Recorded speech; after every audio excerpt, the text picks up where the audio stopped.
के अंदर विधानसभा चुनाव नज़दीक हैं और दिल्ली के अंदर आपकी सरकार है, मतलब आम आदमी पार्टी की सरकार है। आपके एरिया में भी कैंपेन चला, खुद झुग्गियों में नज़र आए, कार्यकर्ताओं के साथ थे, वोटरों से आप बातचीत कर रहे थे, नए लोगों से आप बातचीत कर रहे थे। आपको लग रहा है कि सेंध लगा पाना बीजेपी के लिए आसान होगा, आम आदमी पार्टी और जो कांग्रेस का जिसे हार्डकोर वोटर कहा जाता है, खास तौर पे जे क्लस्टर और झुग्गी वाला, कैसा रिस्पॉन्स है इन लोगों का? रिस्पॉन्स बहुत अच्छा है, बहुत मार्वलस है। वही रिस्पॉन्स अभी हमने लोकसभा चुनाव में भी देखा। उन्हीं जी। बस्तियों में मोदी जी के काम को वोट मिला है और दिल्ली के अंदर सातों सांसद अच्छे मार्जिन से जीत करके आए हैं। क्योंकि मोदी जी की जो बस्तियों, झुग्गी बस्तियों की जो नागरिक हैं, जी। उनके लिए भी मोदी जी ने सबसे बड़ी बात तो जो राशन दिल्ली के अंदर 81 लाख राशन कार्ड होल्डर्स जो हैं, उन सबको कोविड के समय में जब सबसे ज़्यादा ज़रूरत थी, उनको राशन बिना किसी कॉस्टिंग के फ्री में राशन मिला। क्योंकि वो लोग रोज़ कमाने, रोज़ खाने वाले लोग थे। उनके भोजन की व्यवस्था की मोदी जी ने, और उसको इस बार का जो बजट है, उस बजट में भी उसको अगले 5 साल तक के लिए जी। कंटिन्यू किया है। कोविड के समय में प्रत्येक व्यक्ति को 220 करोड़ से ज़्यादा पूरे देश में वैक्सीनेशन हुआ है, उन सब की जान बची है। तो मोदी जी की नीतियों से लोग प्रसन्न हैं, उनको आशीर्वाद दे रहे हैं और भारतीय जनता पार्टी की सदस्यता भी ग्रहण कर रहे हैं। लेकिन आम आदमी पार्टी का दावा है कि दिल्ली में फिर से उनकी सरकार बनेगी। अरविंद केजरीवाल जी को बीजेपी के इशारे पर एजेंसियों ने जेल में रखा हुआ है और अरविंद केजरीवाल ने भी दलील दी है। वो कह रहे हैं कि समाज से मुझे कोई खतरा नहीं है, मैं देश से भागने वाला नहीं हूँ, मुझे बेल दी जाए। देखिए, बेल का काम तो न्यायालय का है। कानून की प्रक्रिया जो होगी उसके हिसाब से जो होगा वो सर्वमान्य भी होगा। पर अरविंद केजरीवाल अब तक के सबसे बड़े भ्रष्टाचार शराब घोटाले में जेल में हैं।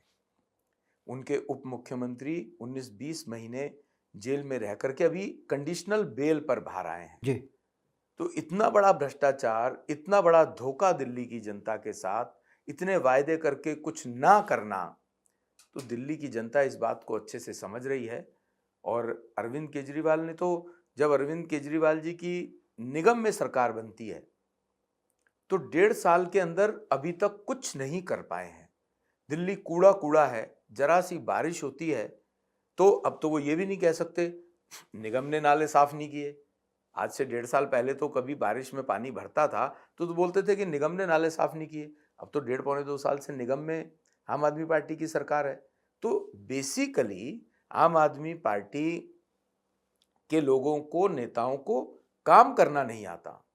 इनकी पॉलिसी पैरालिसिस है, इम्प्लीमेंटेशन पैरालिसिस है। इनकी सरकार को ये पता ही नहीं है कि इन्होंने अब तक 10 साल में दिल्ली की सरकार में कौन सी बात के लिए पॉलिसी बनाई है। दिल्ली की इंडस्ट्री पॉलिसी है क्या?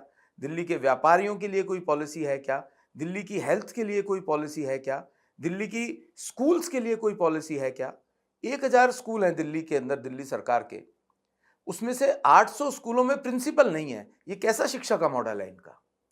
तो इस बार दिल्ली की जनता इनको बाहर का रास्ता दिखाने वाली है। जी। आपने कहा कि एमसीडी में भी आम आदमी पार्टी की सरकार है। चूँकि आप खुद निगम में रहे हैं, कद्दावर नेता के तौर पर आपकी पहचान रही है। एजुकेशन कमेटी में आपने काम किया, मेयर के तौर पे आपने काम किया। इस बार जो ज़ोन के जो इलेक्शन थे, उसमें जिस तरह का करिश्मा देखने को मिला, 12 में से 7 ज़ोन में आपके ज़ोन चेयरमैन बन गए। क्या उम्मीद थी आपको ऐसा कि इतने बड़े लेवल पर इतने ज़ोन चेयरमैन बीजेपी के आएँगे? देखिए, ये तो सिंपल मैथमेटिक्स है। इसमें कोई मैजिक वाली बात नहीं झटका हुई दिया है। लेकिन आपने आम आदमी पार्टी को। क्योंकि उनके अपने लोग, जो उनके कॉरपोरेटर्स हैं, उनको अपनी पार्टी पर विश्वास नहीं है। वो खुलेआम भारतीय जनता पार्टी में 3-4 कॉरपोरेटर उन्होंने ज्वाइन किया है। हुँ। और जो इम्पोर्टेंट बात, जोन के चुनाव में 7 जोन में भारतीय जनता पार्टी का आना तो है ही, लेकिन इससे ज्यादा इम्पोर्टेंट बात यह है कि मेयर को बने हुए डेढ़ पौने 2 साल हो गए और किसी भी कॉरपोरेशन के अंदर, विशेष तौर से दिल्ली के अंदर एमसीडी में, दिल्ली की एमसीडी में फाइनेंशियल सिस्टम स्टैंडिंग कमेटी बनाती है।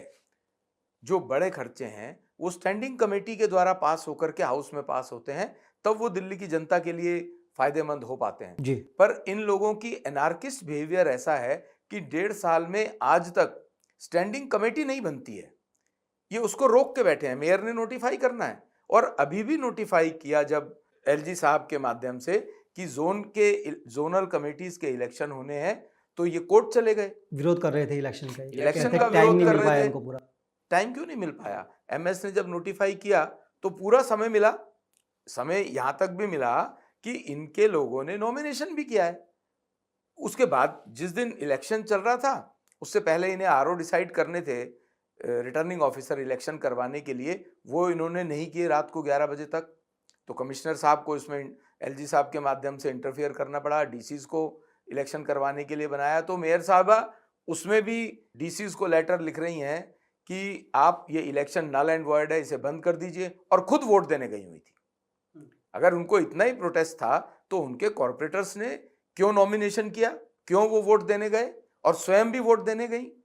तो यही इनका एनार्किस्ट बिहेवियर है। ये दिल्ली की जनता के लिए जो नगर निगम को मूलभूत सुविधाएं देनी चाहिए उसके लिए सीरियस नहीं है, ये काम ही नहीं करना चाहते। आज से 1.5 साल पहले ये चुनाव होना चाहिए था ताकि दिल्ली की जनता को स्टैंडिंग कमेटी मिलती नगर निगम को और दिल्ली की जनता के बेहतर तरीके से काम हो पाता।